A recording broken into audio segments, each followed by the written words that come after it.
ఇట్లా వండు ఎట్లా ఉంటావు మంచిగా నువ్వే చలివెట్టు కనబడుతుంది ఇలా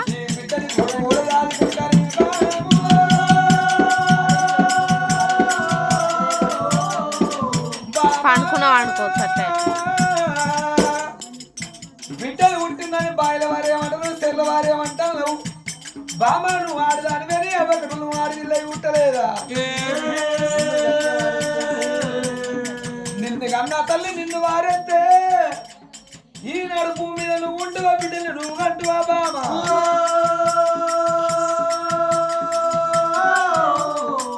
బామ్మ నువ్వు బాగా పడబోకు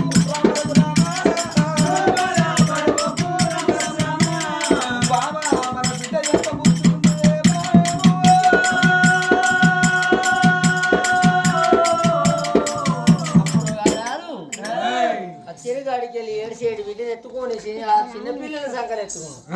ఆడపిల్లలు పుట్టిందంటే వారేసుకుంటాం భగవంతుడు ఇచ్చిందని మనం ఏం చేస్తామే ఆ భార్య దగ్గరికి వచ్చి బదిలాడతాను బావాడతా ఇద్దరు బిడ్డలు పుట్టిందని బాధపడతావా ఓ అమ్మయ్య కడుపులో ఓ తల్లి అనుకుంటది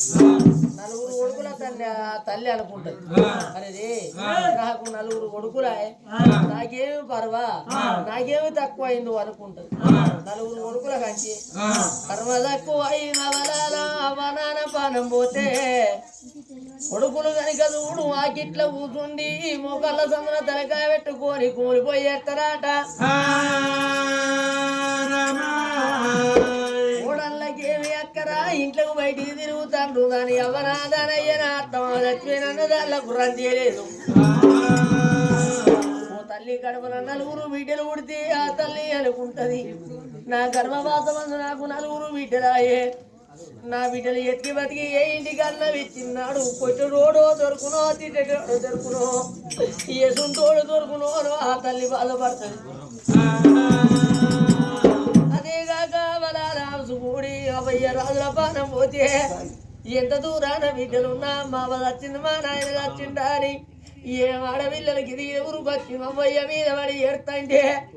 చూస జనం అంటారు అయ్యో బిడ్డ నలుగురు కొడుకులు నలుగురు బిడ్డలు కన్నావు ఆ బిడ్డలకి వాసి నలుగురు బిడ్డలు ఉండేవాడికి అవ్వ మీద పడి ఏడతారా వేసుకున్న భర్త దండం పెట్టినప్పుడు మా నాడవనుకున్నది నాదా నువ్వు దండం పెట్టద్దు నాదా నీకే నేను దండం పెట్టాలి అప్పుడు ఆ తల్లి అనుకున్నది నాదు అనుకున్నది నా బిడ్డ మీద పండుగని పదార్థానికి ఏమైనా లాభమా భగవంతుడు ఇచ్చిందని మనం ఏం చేస్తాం ఓ వల్ల బిడ్డలు పెరిగినాడు పెద్ద బిడ్డలు ఓడికి ఇచ్చి పెళ్లి చేసి చిన్న బిడ్డలు